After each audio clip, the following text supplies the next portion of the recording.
welcome to MMA Made Easy, where we break hard techniques into easy chunks. Today we're going to be going over shoulder lock 2 from side control, left up position. Okay, so we've got our position set up. From here, what I'm going to do is I'm going to slide my arm up and grip his wrist, okay?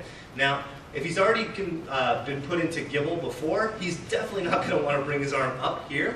He's going to want to keep it down. So the only other option to avoid the straight arm bar would be to bend his arm this way, okay? So that's what we're going to hope that he does for this move. So what I'm going to do is I'm going to come in with my elbow, land some shots like this. Then my my knee is going to sidle up towards his ear. In a fight, you can just hit them in the ear, but in a training situation, I'm not going to today. So I'm just going to slide up here. And then my arm is going to snake around like this,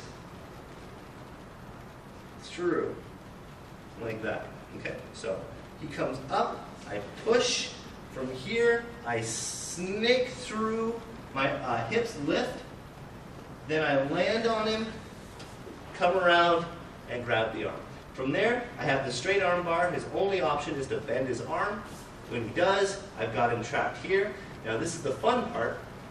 I'm going to dig my right elbow into his body, which is going to make him rotate for me.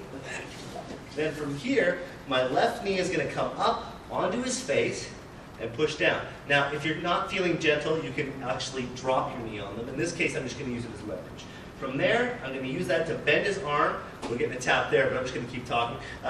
So I'm going to bend his arm, and then just for argument's sake, let's say he's a little bit more flexible, just so we can get it to here, so I can show this next part. Sometimes it's hard to get the tap. In that case, it wasn't. But just in case it is, what you can do is shift your weight again and put your weight on their face with your shin. And then from there, you get an almost instantaneous tap. Because then it's uncomfortable in so many places at the same time. So again, what I'm doing there is actually being gentle, if you can believe it, with Neil, where I'm dropping slowly and pushing gently and everything else.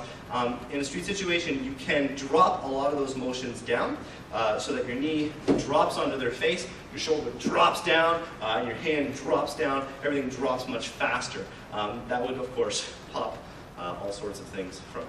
Let's do that from another position. So I got him here. I slide my arm down to his wrist. My hand comes up to throw some strikes. Okay. Once I get him to here, where his elbow has passed his center line, he's primed and ready to go. Okay. What I'm going to do is this is going to come back like it's going to throw another elbow spike here. It's going to slip past and snake. Okay. So slip past and snake. As I do that, my hips lift and shift so that I can get his elbow underneath. So it's here, I throw, lift past, snake, then my arm comes down, and I'm just going to lift it up so you can see. From there it's going to come over, under, and over, bring it down to the ground.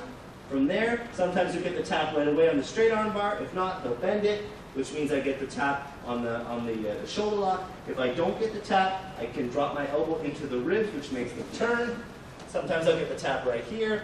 If not, I bring my knee up to their face and pop it this way, getting the tap from that side there.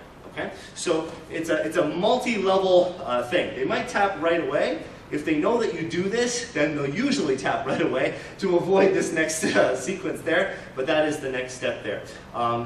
Really, really improves the leverage on every angle with the knee on the face, and it makes it just so much more fun.